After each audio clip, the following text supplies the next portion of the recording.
bukan sebuah penyakit, maka penyebab penyakit itu menurut medis secara kedokteran itu biasanya adalah kuman atau bakteri, kira-kira gitu. Tapi kalau ditanya sama dukun paranormal, maka bisa jadi penyebab penyakit itu bukan bakteri atau kuman, tapi penyebab penyakit itu apa? Ya gangguan kejiwaan atau gangguan ruh, gitu ya. Jadi Bapak Ibu, saya mau mengatakan bahwa kerangka berpikir yang digunakan seseorang untuk melihat sebuah kebenaran itu akan kemudian menentukan bagaimana dia akan menentukan kebenaran itu.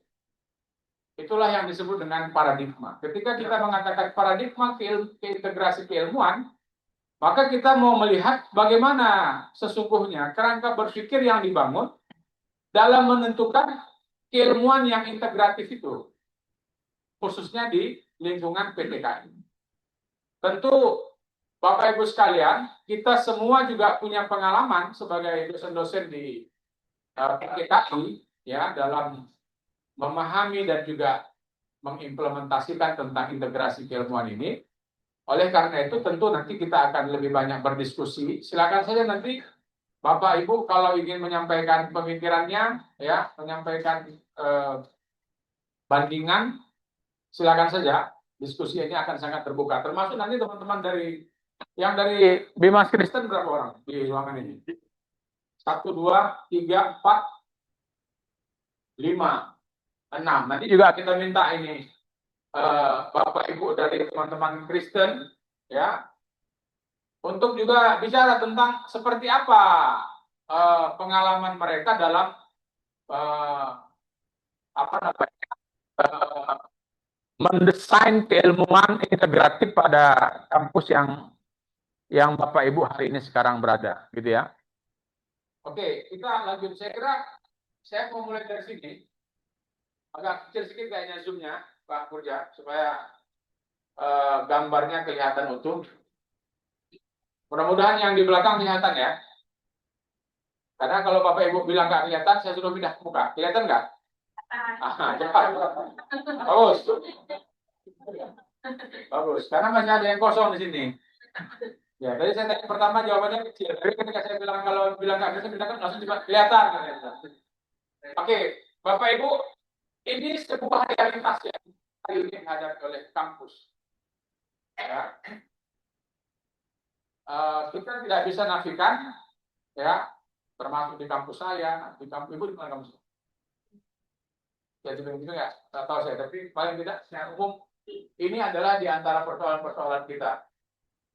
Bahwa ternyata mahasiswa-mahasiswa kita di perguruan tinggi itu masih banyak yang terlibat dalam praktek-praktek kehidupan yang bebas, yang menyalahi norma-norma agama yang kita anut, yang kita yakini.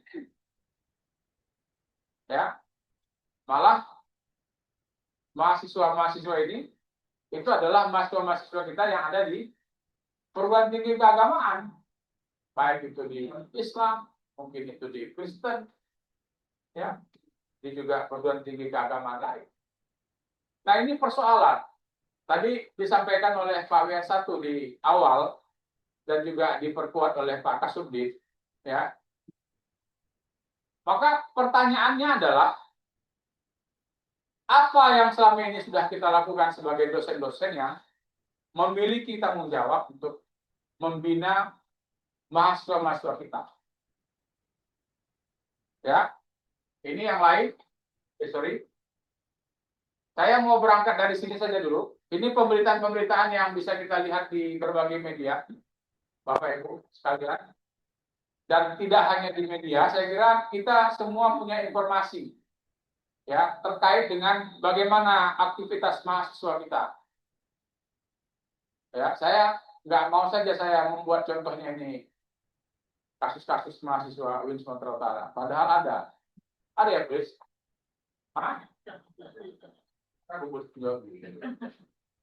Ya, ini narkoba, ya sejumlah mahasiswa terlibat narkoba, lebih hanya sekedar sebagai pemakai, tapi ternyata juga ditemukan banyak mahasiswa yang terlibat malah sebagai pengedar. Gitu ya. Tawuran. Ya. Betapa sekarang ini kita melihat bentrok antara mahasiswa yang ketika kita melihatnya kok kayaknya kok kadang-kadang kita ini mahasiswa tidak ya gitu. Ya, anarkis bukan hanya sekedar anarkis ya, tapi kita kadang melihat kenapa kok tampilannya memberikan kesan bahwa mereka tidak pernah diajarkan moral, kira-kira gitu. Pak Sofian ini dulu waktu mahasiswa, beliau ini aktivis mahasiswa, mana Pak? Sofian Kesuari. Mana Pak Jenadi?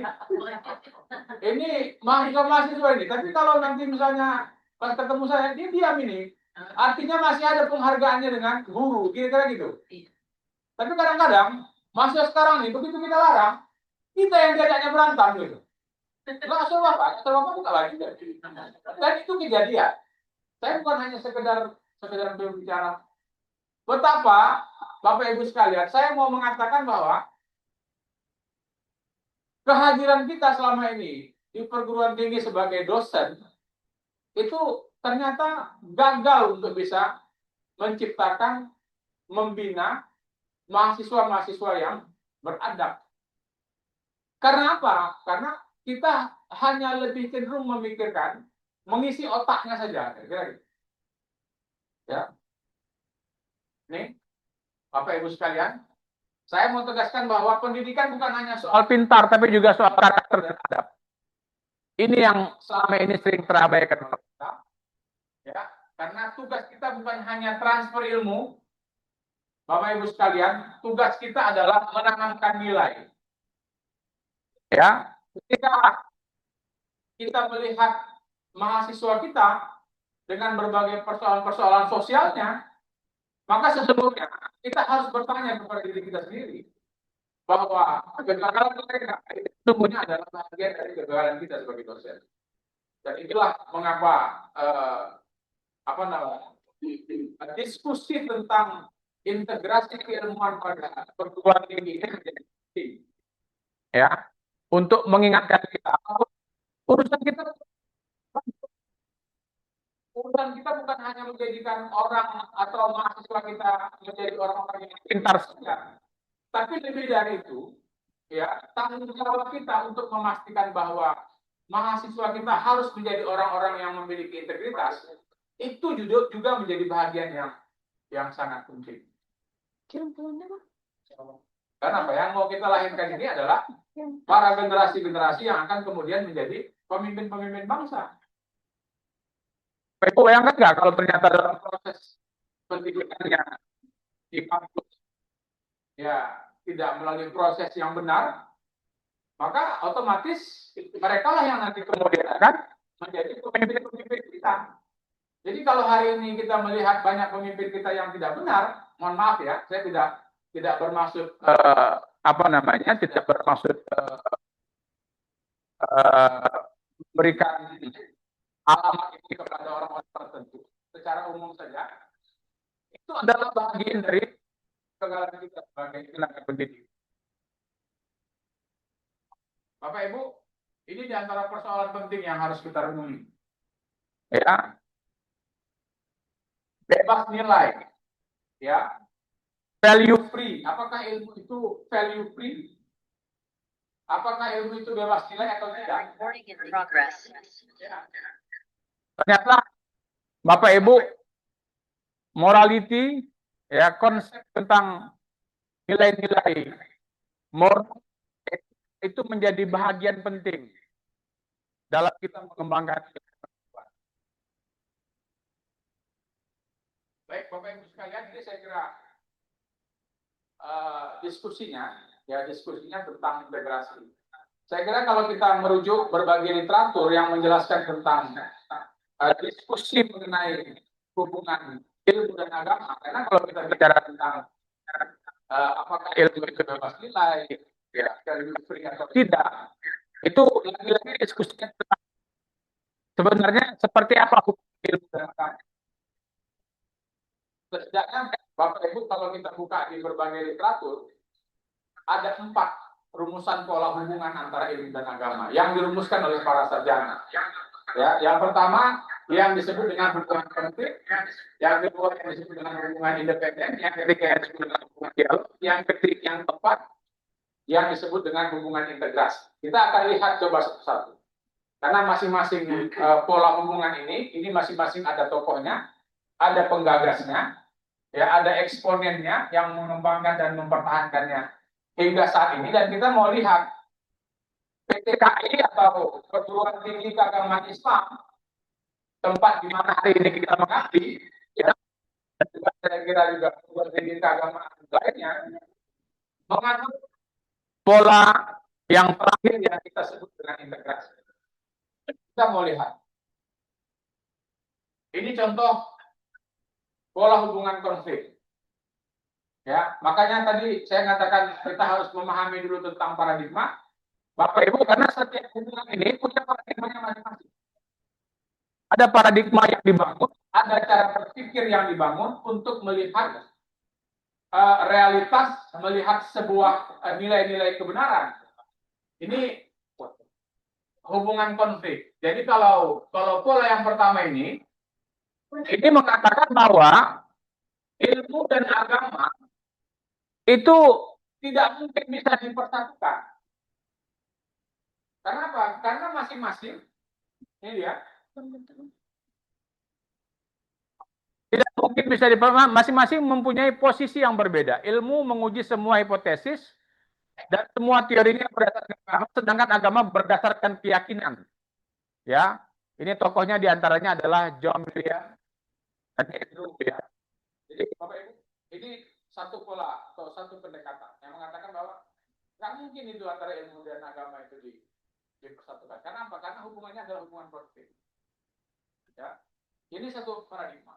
Yang kedua, Bapak Ibu, ini diantara beberapa alasannya untuk yang penganut pola yang pertama.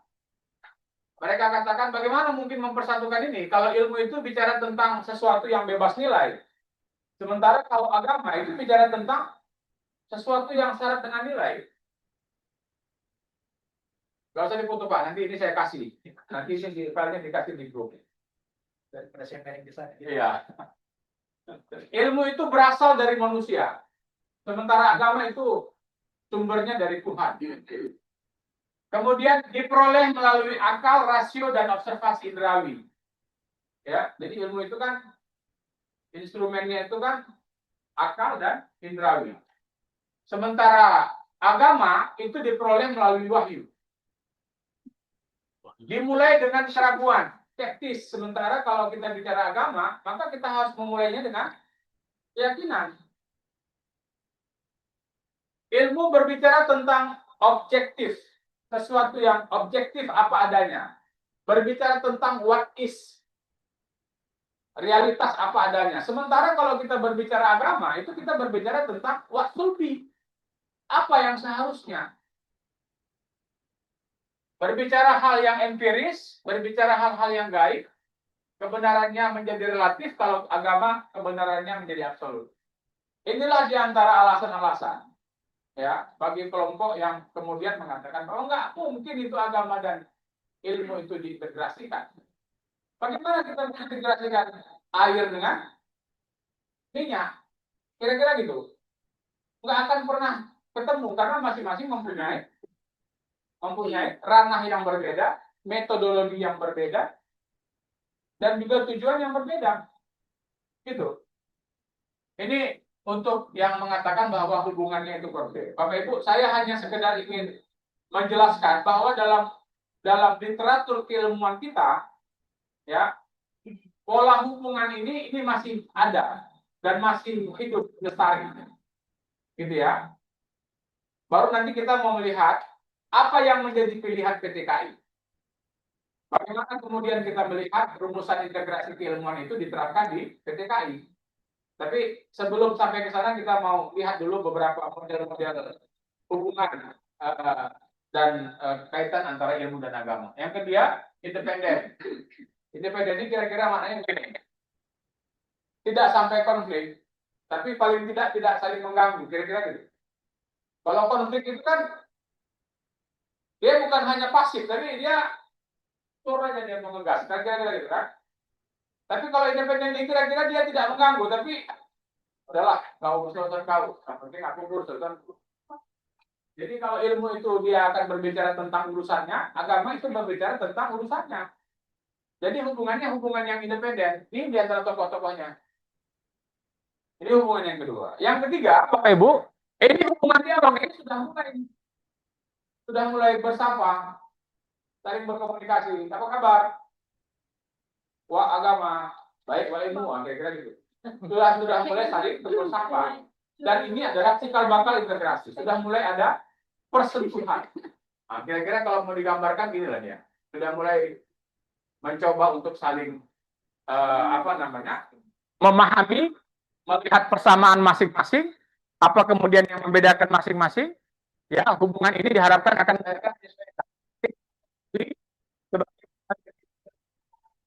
keagamaan, teologis dan sebaliknya. Ya, ini pola yang ketiga. Bapak Ibu yang terakhir ini yang mau kita diskusikan. Integrasi. Ya, integrasi ini adalah hubungan yang didasarkan pada keyakinan bahwa pada dasarnya dan agama adalah sama dan satu. Perpaduan dapat diusahakan dengan bertolak dari sisi ilmu yang disebut dengan natural teologi atau dari sisi agama yang kita sebut juga dengan istilah teologi Indonesia. Ini diantara beberapa tokoh-tokohnya. Tokoh-tokoh Islamnya ada Said Hussein Nasar, tadi Pak PS1 pagi ada Muhammad Abdul Atas. Nanti ada yang melalui pendekatan islamisasi ilmu, Ismail Razi Al-Faruqi, dan sejumlah tokoh-tokoh lain.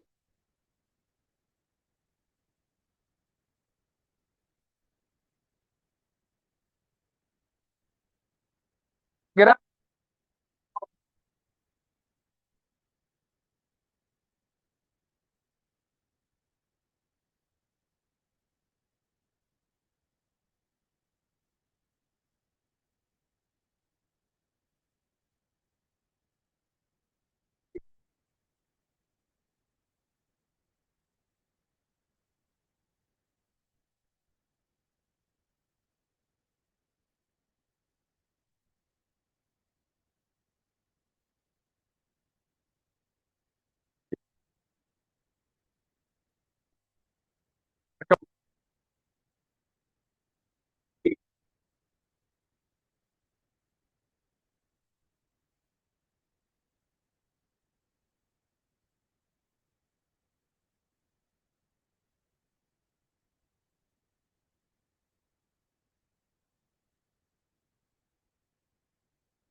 pengetahuan.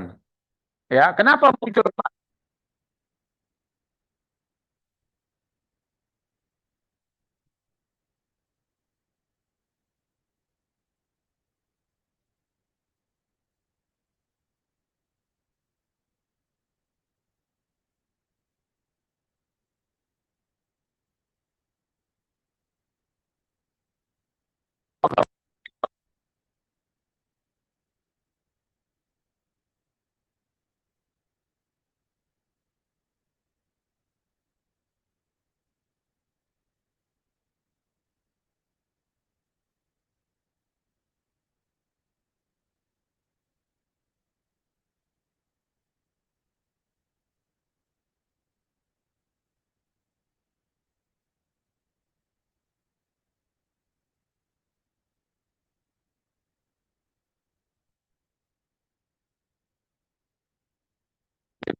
ya?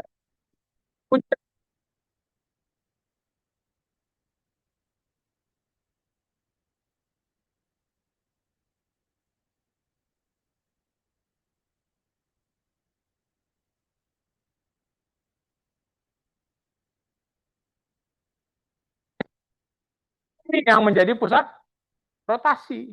Sementara yang lain mengitari bumi. Ya, siapa penemu teleskop pertama dalam bentuknya yang paling sederhana? Nikolaus Kopernikus. Berhasil membuktikan secara ilmiah yang kemudian ini di apa namanya didukung oleh sejumlah para sarjana-sarjana lain ketika itu.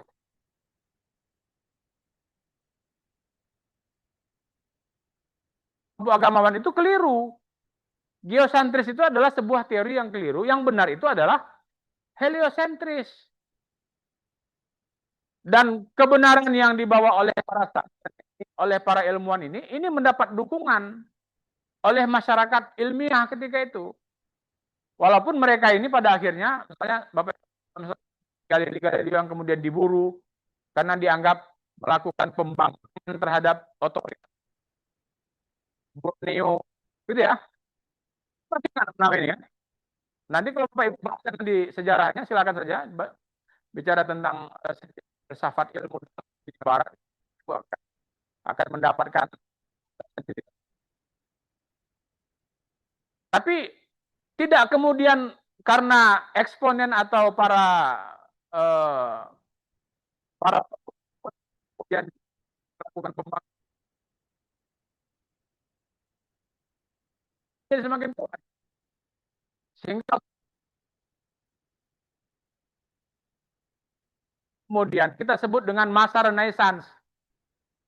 Para eksponen ilmuwan ketika itu kemudian menjadi semakin kuat dan mereka kemudian mendeklar disebut dengan itu yang kita sebut dengan kebangkitan kembali ilmu pengetahuan. Dan mulai saat itu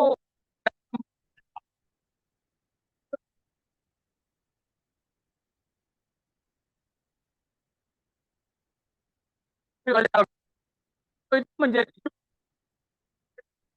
tidak bisa berkembang. Ilmu itu menjadi apa? Menjadi saya bilang tadi. Kalau tadi stagnan gitu ya. Ilmu menjadi, dan inilah Bapak Ibu sekalian, mula dalam sejarah dunia barat. Ilmu itu menjadi sangat populer sehingga ada kriteria ilmiah. Pak Burja, saya pakai itu Pak Burja. Pakai ini, pakai apa ini kertas. Spidol kita ada? Ini kita diskusi ya, Bapak Ibu. Bapak Ibu boleh saja mempunyai data banding yang berbeda. Nanti kita akan diskusi. Kita akan sharing, kita akan diskusi.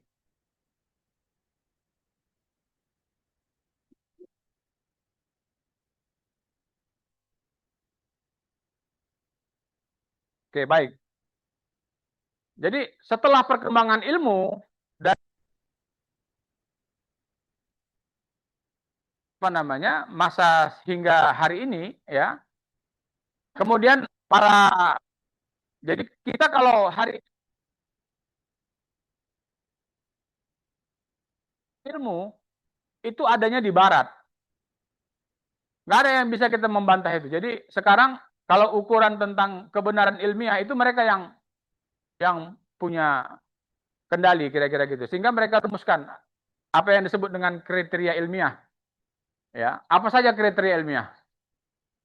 Yang kira-kira kalau misalnya nanti tidak memenuhi salah satu kriteria ini, maka itu dianggap tidak ilmiah. Sama ketika kita berbicara hari ini tentang integrasi yang mencoba memasukkan nilai-nilai agama dalam ilmu, itu kita dianggap sebenarnya sedang berdakwah saja. Ya, saya kebetulan membidangi ekonomi syariah, Pak.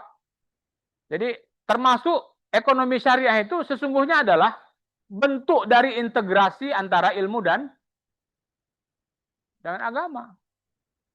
Apa contohnya? Misalnya bahwa ilmu itu harus bersifat universal.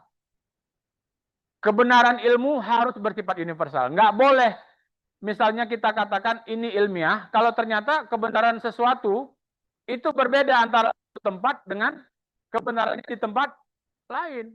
Itu nggak boleh. Kalau itu kita sepakat ya.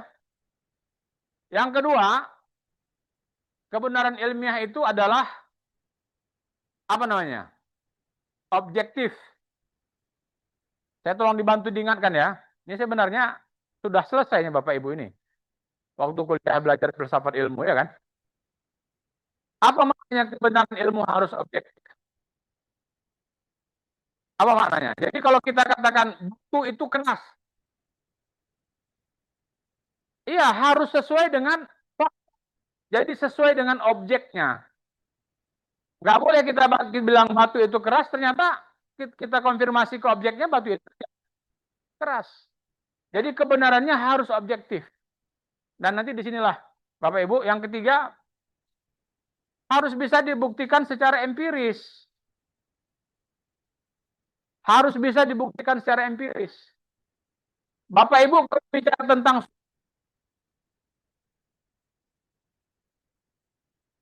masuk kira-kira itu. Bagaimana Bapak Ibu mau bicara tentang surga sementara surga itu tidak bisa dibuktikan secara empiris? Ini saya mau menjelaskan beginilah cara berpikir yang digunakan oleh para sarjana barat dalam merumuskan kriteria ilmiah. Maka nanti kan ada itu rumusannya, logiko, hipotetiko, verifikatif. Sesuatu yang kemudian dirumuskan secara logis, dibuktikan secara dirumuskan dia secara hipotesis dan diuji secara verifikatif empiris. Jadi harus empiris, nggak boleh dia nggak empiris. Apalagi? Apalagi? Sistematis. Apa makna sistematis itu? Siapa yang bisa bantu menjelaskan? Apa makna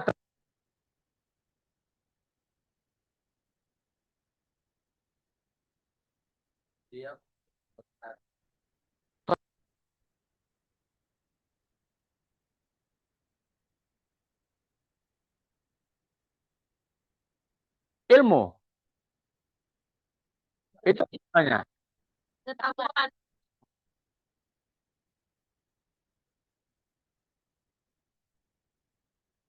Pengetahuan ibu itu buat pecal, bahan kacang panjang, apalagi daun ubi. Ini yang paling paham tentang pecal itu bapak yang di belakang sana. Dia kan tidak makan nasi tapi beli.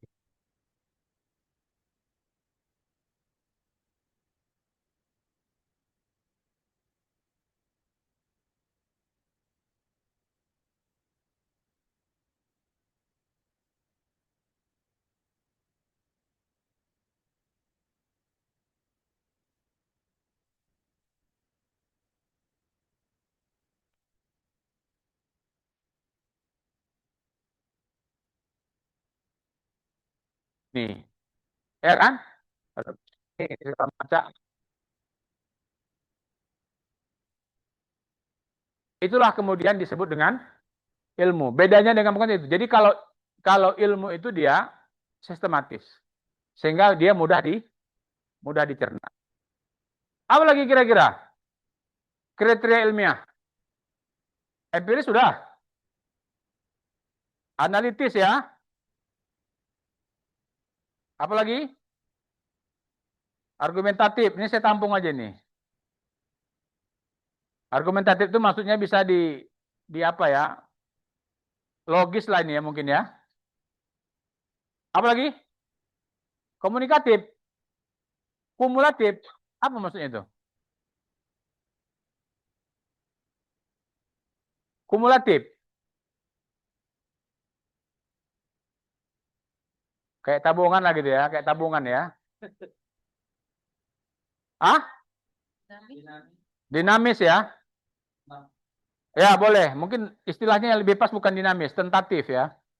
Tentatif itu maksudnya kebenaran sebuah teori ilmu itu akan bertahan sebelum ada teori baru yang menggugurkannya. Ya, maka sebagai teori kecuali nanti ada ditemukan teori baru. Bapak Ibu, Ini yang Bapak Ibu susun ini. Inilah dia kriteria ilmiah. Yang kira-kira kalau sekiranya tidak memenuhi salah satu dari ini, maka itu tidak dianggap ilmiah. Terutama ini, ya. Satu lagi tadi ini logis ya, logis. Dapat diuji itu ya itu tadi, empiris.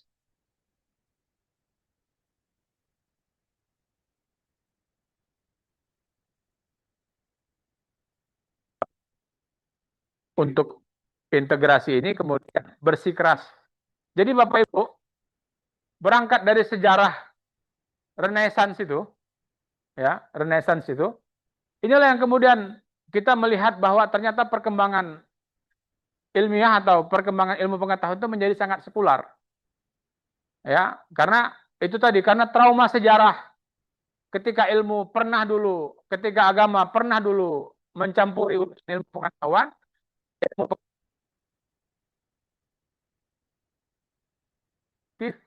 ya, sehingga dia menjadi tidak bisa berkembang. Apakah memang ilmu pengetahuan itu tidak punya nilai? Kira-kira ilmu pengetahuan, ilmu itu punya nilai tidak dia? Ada. Apa nilai ilmu? Kebenaran, gitu. Tapi kan tidak cukup hanya sampai pada kebenaran. Nilai-nilai itu perlu karena bukan hanya sesuatu, tapi lebih dari itu untuk memastikan bagaimana sesuatu yang kita uji itu bisa digunakan dan dimanfaatkan untuk kemaslahatan dan di situ nilai-nilai. Mana tutupnya tadi?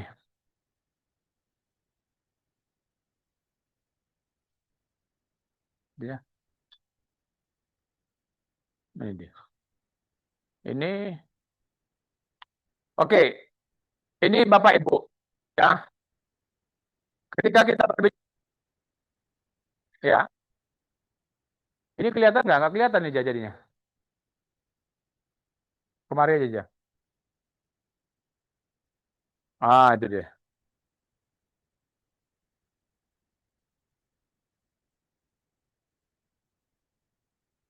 Kemudian, ya, biasanya tentang tiga, bicara tentang bicara,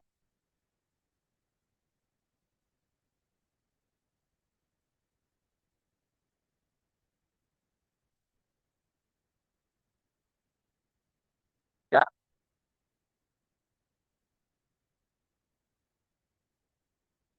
di sini dengan kriteria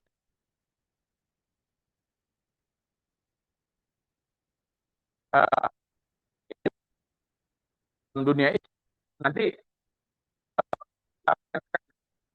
seperti apa. Uh, nah, tapi Islam ini kita cek ilmu, ya.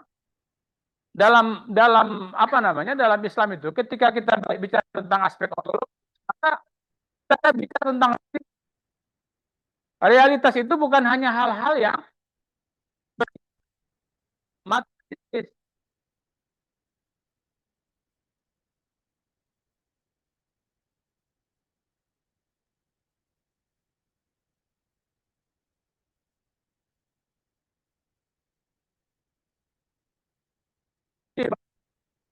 Kita tentang hati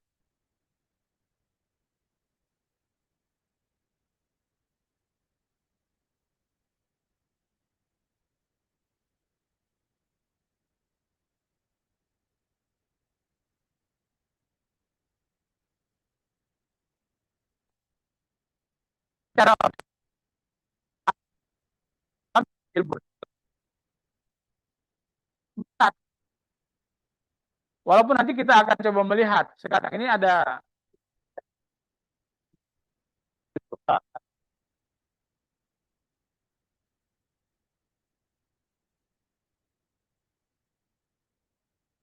wilayah ini. Makanya dulu kan pernah ada sengketa ya, pernah ada sengketa di pengadilan ya.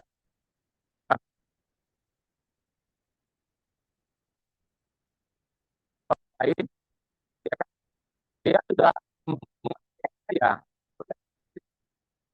Apa buktinya dia menganiaya?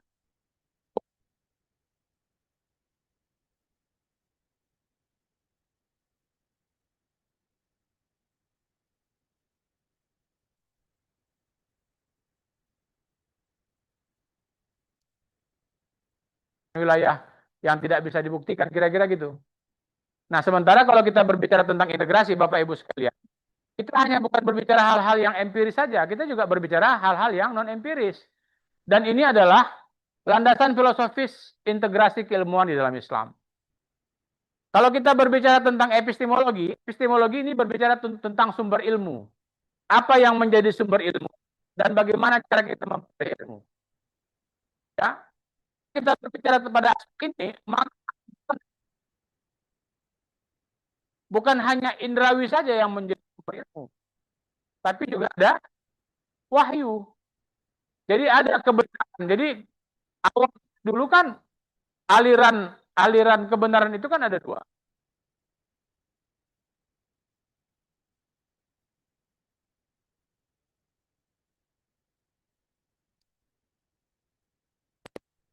Kenapa dalamnya sehingga dia memperoleh berbagai itu empirisme. Ada yang mengatakan kelompok yang kedua adalah rasionalisme. Apa itu rasionalisme? Yang berasumsi bahwa manusia itu sejak lahir memiliki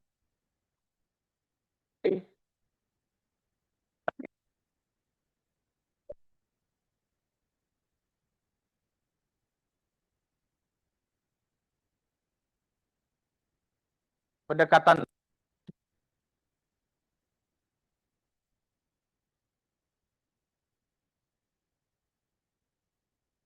berutama. Tapi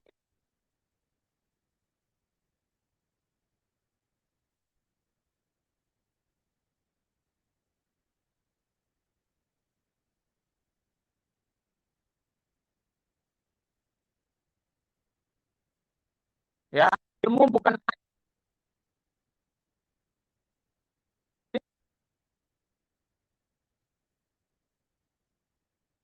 tahu.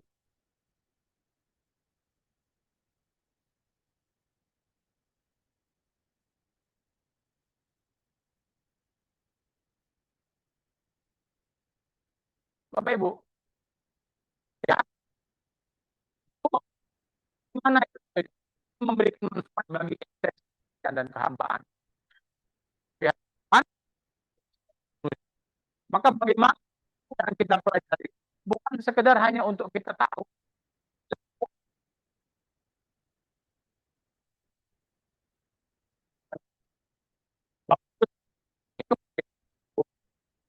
itu integrasi keilmuan di dalam Islam.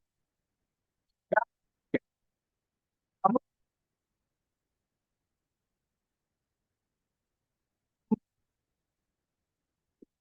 keilmuan ini di antara pendekatannya,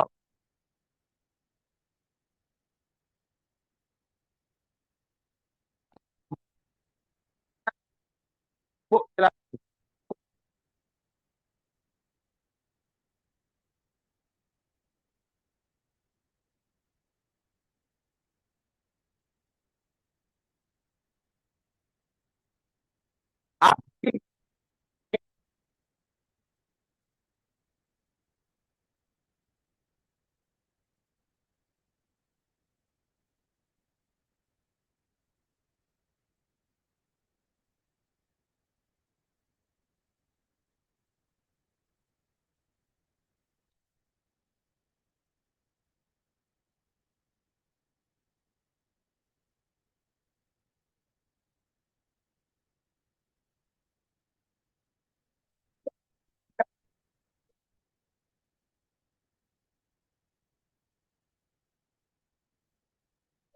kadang-kadang pergi gitu dapat ilmu dia gitu. Ketika dia bicara langsung ya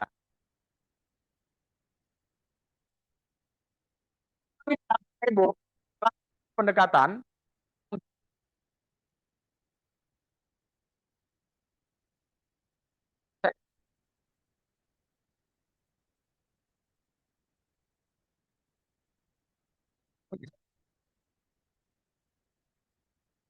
Ya,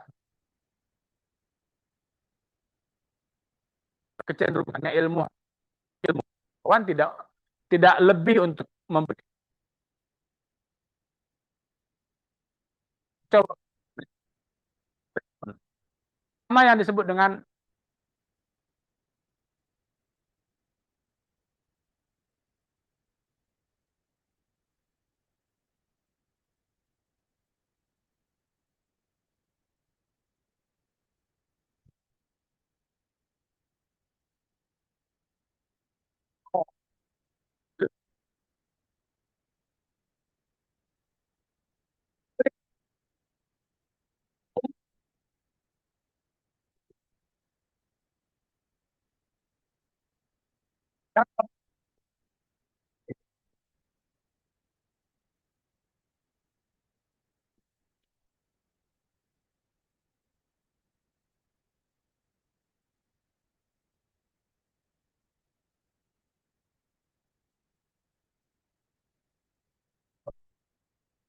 tidak bagus.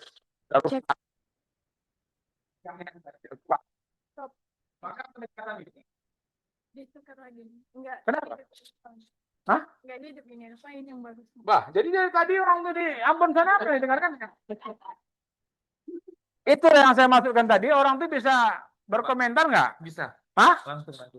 Berkomentar? Iya. Karena mau membilangkan Pak, kami nggak dengar nggak bisa orang tuh ya kan? Oke, kita lanjut ya.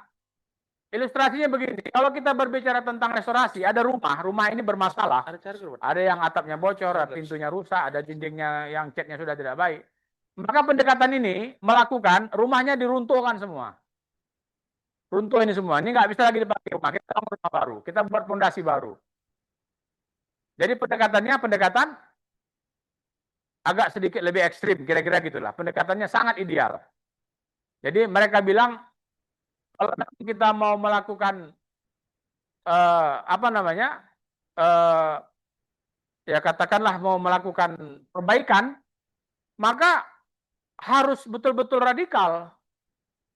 All or nothing. Kalau mau ya sekalian semua, kalau enggak sama sekali. Ini ada eksponen. Ya, saya mungkin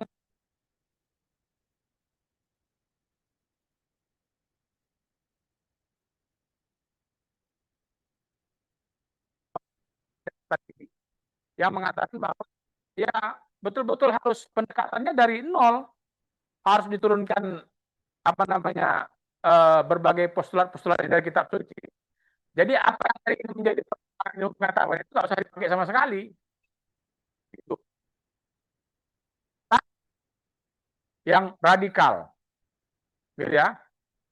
Malah nanti kalau kita mau lihat, tapi nantilah kita diskusikan contoh-contoh tentang ekonomi syariahnya ya.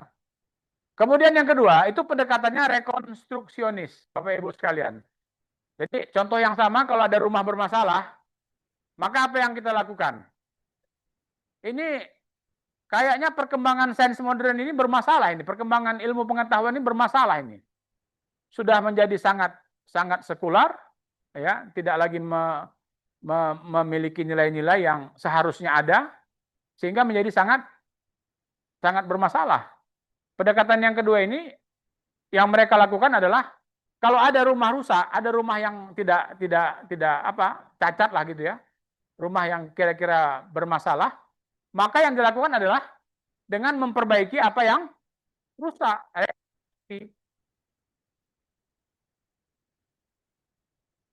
Perbaiki.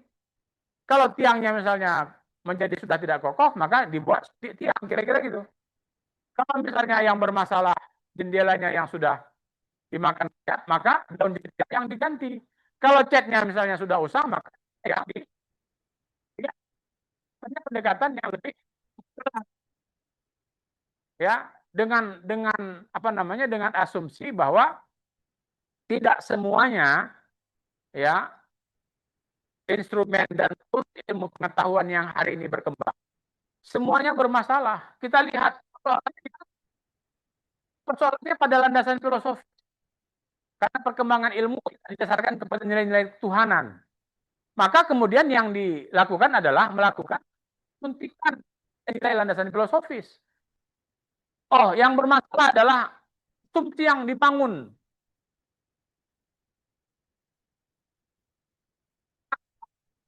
Struktur saya sebagai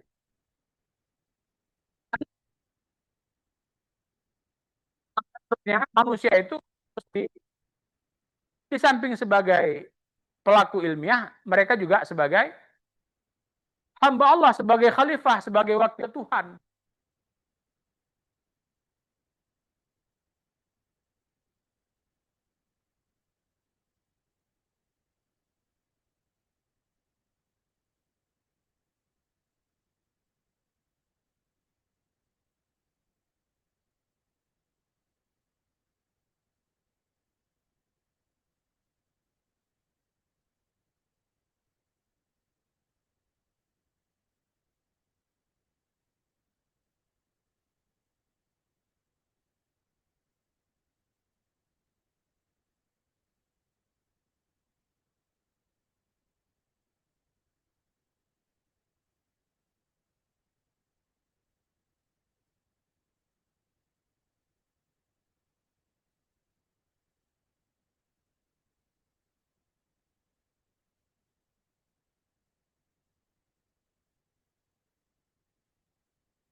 Izin Pak Ardi, suaranya tidak terdengar.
Izin Pak Ardi,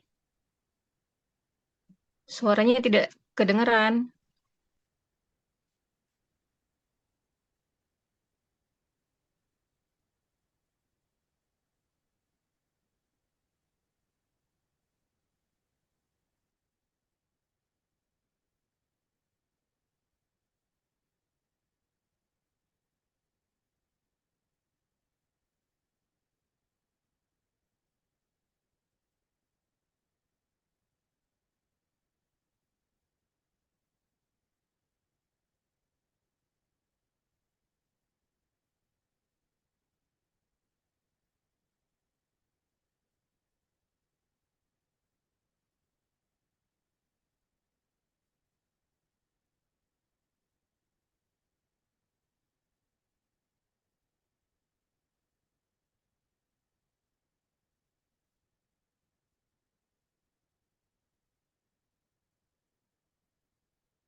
Kalau di yang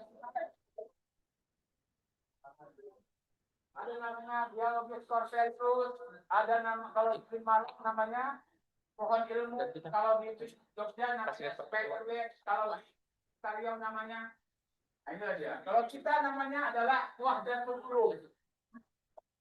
Wahdatul Ulum. Asumsinya innamal ilmu indallah. Jadi bahwa ilmu itu sesungguhnya berasal dari Allah. Tak kedengaran yang di sana.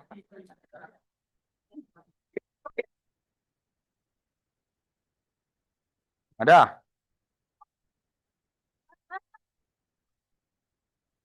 Ya. Hah? Oh ya.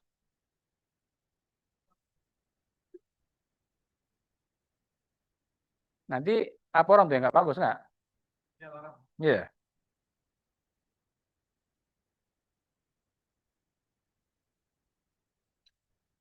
Datul ulum. Jadi itu asumsinya. Saya mau jelas. Jadi ini dia, Bapak Ibu, tidak ada 5 pendekatan. Ini dikembangkan dengan model untuk setidaknya 5 persoalan dikotomi keilmuan. Pertama yang disebut dengan dikotomi vertikal.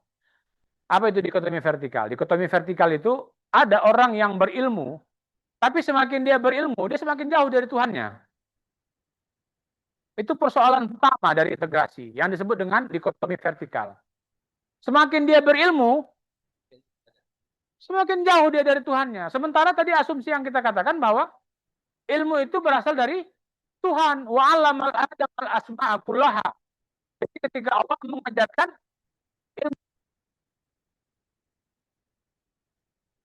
ilmu, semakin tinggi gelarnya. Dulu dia waktu masih SMA, masih rajin dia ke masjid, kira-kira gitu. Begitu udah tamat S3 dia, ini ada contohnya. Dulu kami kuliah, saya nggak mau sebutkan orang. Sedang kuliah, ada yang menjelaskan azan di masjid, diinterupsinya dosen tuh. Pak, ini waktu azan. Kita sholat ke masjid dulu. Ya kan? Ke masjid. Begitu S3 dia keluar, pulang dia. Begitu dia menjelaskan ke mahasiswa, diinstruksi mahasiswanya, kau suruh ajan tuh berhenti katanya. Ajan tuh suruh berhenti, bukan dia yang berhenti. Kira-kira gitu dia. Jadi jangan kita ini, Bapak Ibu, semakin kita berilmu, semakin tinggi pendidikan kita, gelar kita semakin tinggi, semakin jauh dari Tuhan. Ini diantara persoalan yang mau diselesaikan dengan integrasi. Oke, yang kedua adalah ini dikotomik horizontal. Ini tadi yang saya jelaskan ya, bagaimana namanya integrasi ilmu itu mencoba untuk menyandingkan berbagai disiplin-disiplin ilmu. Ya. Kemudian nih saya cepat aja karena mungkin ada tanya jawab. Yang kedua adalah dikotomi aktualitas. Orang semakin berilmu, tapi semakin tak nampak pengamalannya. Aktualitasnya tidak kelihatan. Ya, yang berikutnya adalah dikotomi etik. Ini yang tadi kita berikan beberapa kasus-kasus. Orang semakin berilmu, tapi semakin tidak berintegritas. Ya, tidak bermoral, tidak beretika. Ya, bagaimana mungkin orang yang dia semakin tinggi ilmunya menjadi semakin tidak berintegritas? Ada salah dengan integrasi keilmuannya. Dan yang terakhir adalah intrapersonal. Bapak Ibu harus pastikan tinggi ilmu Bapak Ibu, semakin tinggi gelar Bapak Ibu harus semakin bahagia. Kalau yang ilmunya tinggi, gelarnya tinggi, tapi semakin susah, suntuk aja Bang.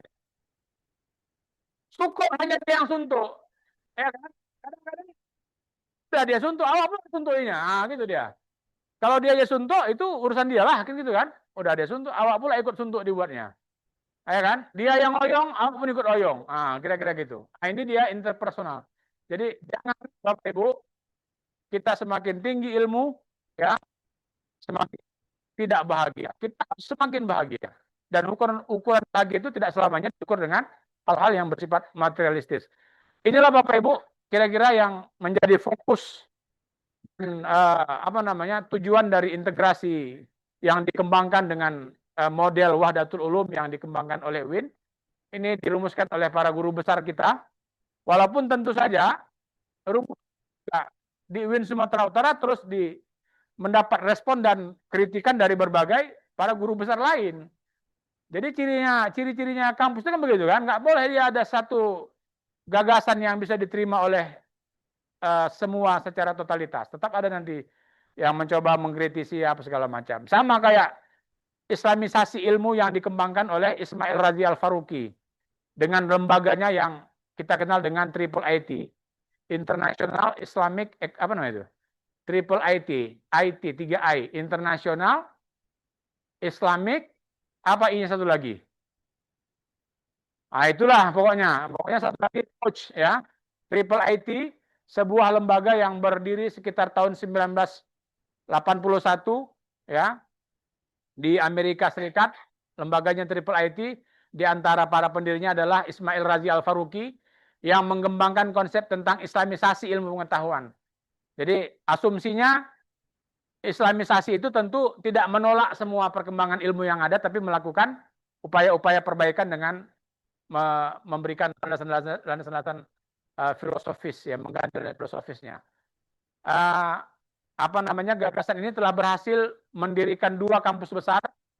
Yang pertama yang kita kenal di Malaysia yang kita sebut dengan IIUM, itu proyeknya itu. Yang kedua di Pakistan, IIU Pakistan. Jadi ini adalah dua proyek islamisasi yang dilakukan dalam bentuk diseminasi ilmu pengetahuan di perguruan tinggi. Bapak Ibu, saya kira ini sebagai diskusi pengantar. Ada waktu kita 4 menit, saya kira saya memanfaatkan ini, kita mau mendengarkan tuh sharing pengalaman dari teman-teman yang Kristen, bukan non, kita nggak katakan teman dari Kristen,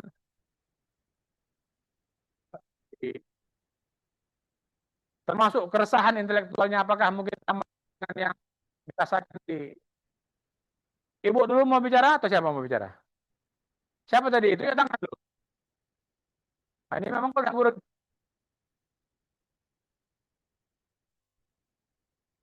Itu Pak, 5 menit, silakan. Ya, silakan Pak.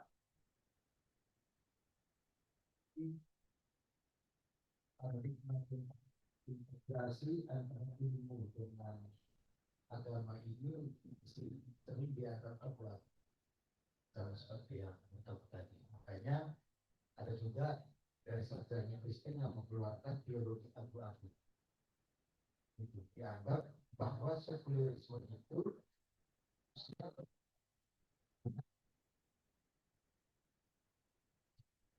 untuk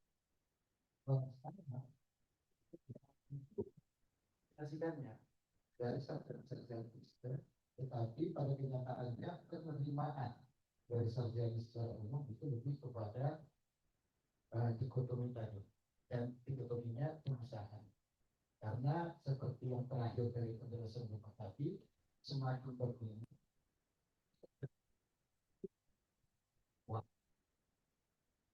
ya sedikit yang tidak.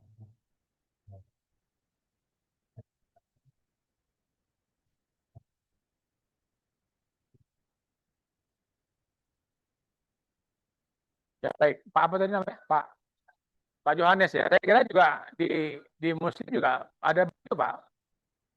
Tadi yang saya katakan mati tadi, itu pendekatan yang lebih cenderung ke populer gitu ya. Jadi bagi mereka sebenarnya nggak ada persoalan dengan ilmu yang hari ini berkembang. Persoalannya itu bukan pada ilmu, tapi pada orangnya. Gitu, pada orang yang menggunakan ilmu itu, kira-kira gitu. Jadi saya kira ada pertanyaan ya Pak.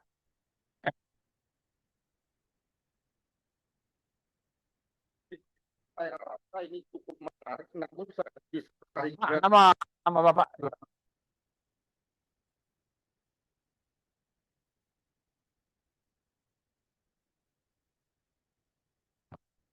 Dari Anselmus Canterbury, fides quaerens intellectum, intellectum quaerens fides.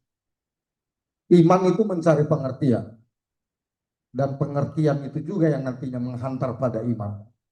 Dengan semua penjelasan Bapak ini ada korelasi yang kuat bahwa iman dan pengertian itu tidak terpisah. Demikian Pak.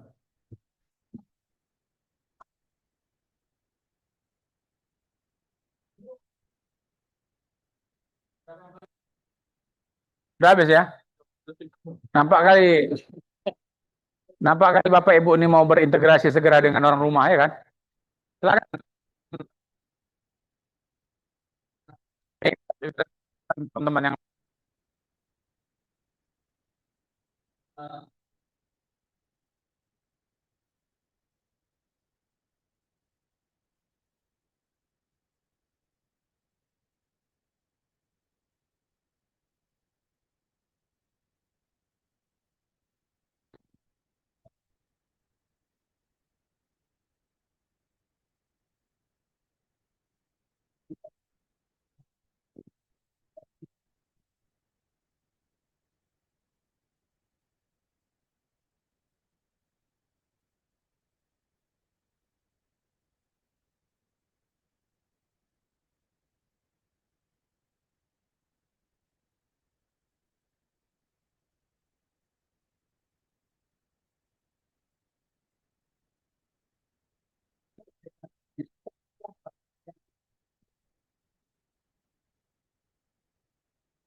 Manfaatkan bumi ini dengan segala isinya, bahkan alam semesta dengan sebaik-baiknya. Kemudian ilmu syar'i itu mengatur agar cara kita mengelola tidak keluar dari koridor yang diinginkan oleh Allah. Begitu dia kira-kira, Pak.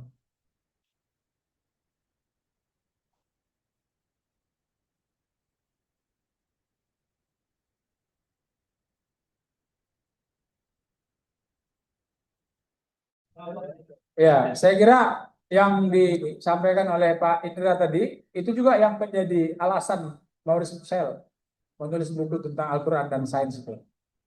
Jadi ayat Quran, ayat Tuhan itu kan ada dua dia, ada ayat kauniyah, ada ayat Qur'aniyah. Kalau yang tertulis itu namanya Qur'aniyah. Tapi kalau sehingga seharusnya antara dua ayat ini itu tidak bertentangan. Maka ketika dia menghubungkan ya antara mengkonfirmasi antara penjelasan Al-Quran dengan bukti-bukti ilmiah, maka beliau menemukan sejumlah teori-teori yang sama, kira-kira gitu. Baik, Bapak Ibu, saya ingin mengakhiri materi saya hari ini dengan membacakan sebuah hadis Nabi dalam sebuah untayan doanya. Beliau katakan begini, Allahumma inni a'udzubika min ilmin. Ya Allah, aku berlindung kepadamu dari ilmu yang tidak bermanfaat. Yang saya mau katakan apa? Ukuran ilmu itu Islami tidak, itu sesungguhnya dilihat dari kemanfaatannya. Ya, sejauh ilmu itu memberikan kemanfaatan, memberikan kemaslahatan, maka sesungguhnya disitulah letak nilai-nilai daripada ilmu itu sendiri. Saya kira demikian, terima kasih. Saya akhiri, billahi taufik wal hidayah. Assalamualaikum warahmatullahi wabarakatuh.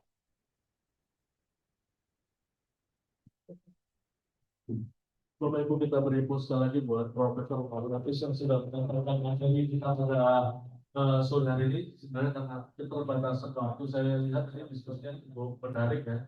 Karena tema integrasi ilmu ini, saya pikir adalah bagian dari proses kita dalam menjawab tantangan. Jadi kalau di Kemenang mungkin ada yang sedang populer, misalnya seperti ekoteologi. Itu kan bagian integrasi antara ilmu alam, lingkungan dengan teologi ya, menjawab persoalan-persoalan tentang bencana. Sebenarnya ini apa yang menjadi persoalan nih? Agama coba menjawab persoalan tersebut. Terus ekofeminisme dan yang lain. Jadi saya pikir itu Bapak Ibu, nanti kita bisa lanjut ke diskusi.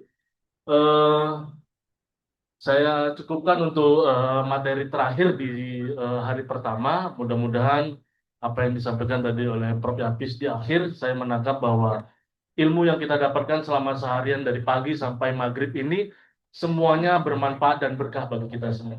Amin. Terima kasih. Ada lagi panitia yang mau disampaikan? Kalau tidak ada, saya ingin menyampaikan hal-hal yang berkaitan dengan kegiatan kita, Bapak Ibu. Besok kita akan masuk di jam 7.30 ya, Pak Ardi ya. Jam 7.30, saya hanya berpesan Bapak Ibu jaga kondisi tubuhnya, badannya, istirahat yang cukup, makan enak, kira-kira begitu. Kita nggak mau kejadian yang sebelum-sebelumnya ada yang kecelakaan, ada yang karena saking senengnya datang ke Medan ketemu teman-temannya yang sudah lama gitu kan, begadang sampai jam 3.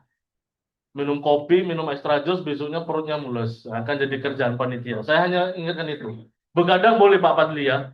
Nah, begadang boleh jam-jam 2 lah gitu kan, maksimal. Jadi istirahat yang cukup, Bapak Ibu. Besok kita kembali lagi untuk melanjutkan rangkaian-rangkaian kegiatan kita di hari kedua. Terima kasih Bapak Ibu. Sebelumnya mohon maaf, saya mewakili panitia untuk hari pertama. Kita akan bertemu besok. Saya akhiri. Assalamualaikum warahmatullahi wabarakatuh. Jam berapa? Jam mana? 8. Nggak tahu orang ya.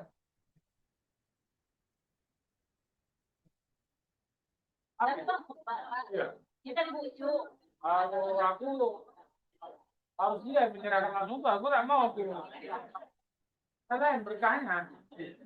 Apa ketua ngomong apa nih? Kayaknya kita nggak mau, sama waktu pimpinan. Bukan kalau pimpinannya, doanya bisa lupa deh kata. Pulang.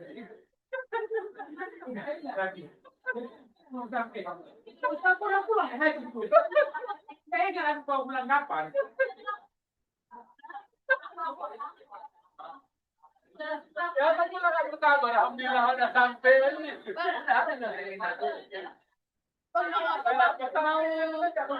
Aku mau kamu. Tapi Mau bekam atau mau zikir? Mau zikir kepada Allah.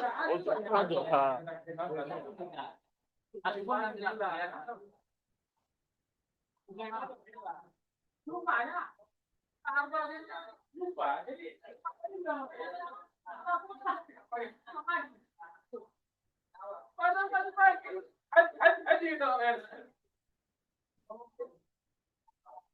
kalau itu udah jumpa sama dia.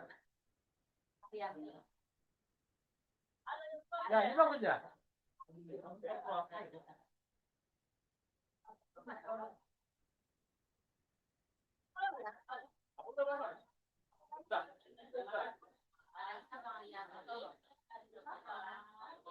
Pak, teringatku, Pak Wer masuk. Nah, ini Pak, ini ya. Ini baru itu, podium. Dan siapa kamu? Di sana? Ini dia?